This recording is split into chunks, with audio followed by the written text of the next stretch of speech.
আজ রামনবমী। এই উপলক্ষে বুধবার সকাল থেকেই উলুবেড়িয়ার বিভিন্ন জায়গায় রামনবমী পুজোর আয়োজন করা হয়েছিল।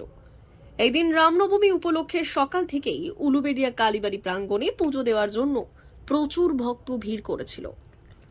অন্যদিকে এই দিন বিকেলে রামনবমী উপলক্ষে উলুবেড়িয়া শহরে বর্ণাঢ্য শোভাযাত্রার আয়োজন করা হয়। উলুবেড়িয়া গঙ্গারামপুর মোড় থেকে শোভাযাত্রা শুরু হয়ে উলুবেড়িয়া কালীবাড়ি পর্যন্ত যায়। এই দিনের এই শোভাযাত্রায় উপস্থিত ছিলেন রাজ্যের বিরোধী দলনেতা শুভেন্দু অধিকারী, উলুবেড়িয়া লোকসভা আসনে বিজেপির প্রার্থী তথা বিজেপির হাওড়া গ্রামীণ জেলা সভাপতি অরুণ উদয় পাল চৌধুরী সহ অন্যান্যরা।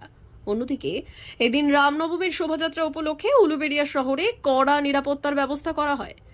রাস্তার মোড়ে মোড়ে পুলিশ মোতায়েন ছাড়াও পুলিশ আধিকারিকরা রাস্তায় টহল দেয়। অপরদিকে শোভাযাত্রা উপলক্ষে এই দিন দুপুরের পর থেকে উলুবেড়িয়া শহরে যান চলাচল নিয়ন্ত্রণও করা হয়।